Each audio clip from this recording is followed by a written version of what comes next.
ვაკის პარკი ყოველთვის მრავალფუნქციური ადგილი იყო. წლების განმავლობაში თბილისელები აქ დასვენების სხვადასხვა ფორმით კავდებოდნენ. დაწყებული ბავშვების გასეირნებით, დასრულებული სრულიად არასაბავშვო აქტიურობით, რაც ძირითადად ბუჩქებს მიღმა ხდებოდა ხოლმე. ახლა კი ტერიტორია კიდევ უფრო მრავალფუნქციური გახდება, ოღონდ უფრო პარკის პირდაპირი დანიშნულებით. ცოტა ხანში ეს ადგილი სრულიად განახლდება. ინგლისური მოლები გავაჩინოთ ყველგან. თბილისის ერთ-ერთი უძველესი პარკი მალე მთლიანად შეიცვლება. ახალი პროექტით ევროპული სახის მოლები ვაკის პარკში განთავსდება. მასთან ერთად განახლდება პარკის მთლიანი ტერიტორია. დამსვენებლებისთვის ვაკის პარკში გასართობი სპორტული და საბავშვო ზონები შეიქმნება. პარკში მისული სტუმრებისთვის საგანგებოდ მოეწყობა საპიკნიკე სივრცეც. ბუნებაში კითხვის მოყვარულებისთვის კი სამკითხველო ადგილებს გამოყოფენ. პროექტის მიხედვით აღდგება უძველესი შადრევანიც. პარკში ერთ ჯანსაღი ცხოვრების მოყვარულებს დაწყვეტენ გულს. სარბენი და ველობილიკები მთელ ტერიტორიაზე მოეწყობა.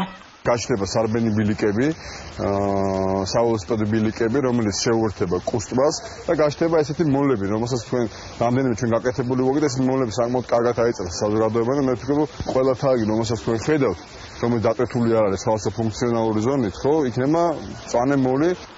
ატრაქციონის ხელით დატრიალება უკვე აღარ იქნება საჭირო. გართობის მოყვარულებისთვის პარკში 20-მდე ახალი ატრაქციონი დამონტაჟდება. ჩამოვიდანთ ახალ ატრაქციონებს, ძველი ატრაქციონები შეიცვლება. გავაახლებთ პარკს.